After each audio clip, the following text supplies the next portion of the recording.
Kidlat News Updates.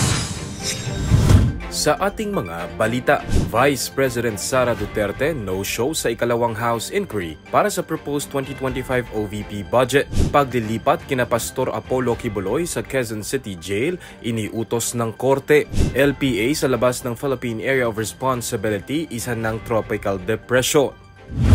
Ako po si Cesar Soriano, kasama ang buong puwersa ng Kidlat News Channel para ihatid ang mga nangungunang balita sa buong kapuluan ngayon. Hindi na dumalo pa si Vice President Sara Duterte sa pagpapatuloy ng deliberasyon ng House panel sa proposed 2025 budget ng Office of the Vice President o OVP ngayong araw. Sa isang liham na naka-address kay House Speaker Martin Romualdez, inihayag ni VP Sara na naisumite na ng kanyang tanggapan ang lahat ng mahahalagang dokumento at nasagot ang mga issue tungkol sa mungkahing budget.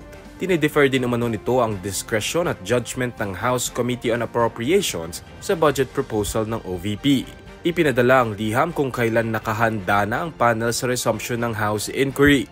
Dahil dito ay sinuspende ang budget hearing matapos imungkahi ni Representative Rodante Marcoleta na itigil na ang pagdinig bilang pag-obserba sa interbranch courtesy sa OVP.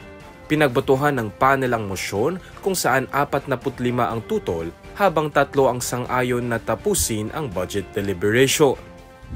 Iniutos ng Quezon City Regional Trial Court Branch 106 ang paglilipat sa Quezon City Jail kina Pastor Apollo Quiboloy at 4 pa nitong kapwa akusado mula sa PNP Custodial Center sa Camp Crame.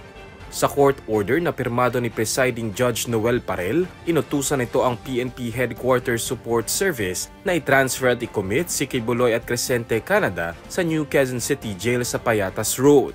Iniutos namang ilipat sa Quezon City Jail Female Dormitory sa Camp Karingal ang 3 pang akusado na sina Jacqueline Roy, Ingrid Canada at Sylvia Semanes. Ayon sa korte, dapat na mailipat sa lalong madaling panahon ang 4 sa oras na matanggap ang order. Kamakailan lang nang sumuko at naaresto si Quiboloy matapos ang ilang buwang paghahanap sa mga ito. Isa ng tropical depression ang isa sa 2 low pressure area o LPA na nasa labas ng Philippine Area of Responsibility o PAR. Base sa 8 AM Tropical Cyclone Update ng Pag-asa ngayong araw, nasa 2,320 kilometers east ng Eastern Visayas ang tropical depression na may lakas ng hangin na 45 km per hour at may pagbugsong aabot sa 55 km per hour. Mabagal itong gumagalaw pa west-northwestward.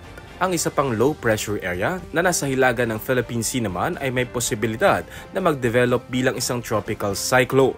Posible ring muling pumasok sa PAR ang mga ito sa Huwebes. Makararanas naman ng panakanakang pag-ulan ng Luzon kabilang ang Metro Manila, bunsod ng Habagat. Para sa Kidlat News Update, Renzo Linon, nag-uulat. At inyo pong natungayan ang mga headlines sa nakalipas na mga oras.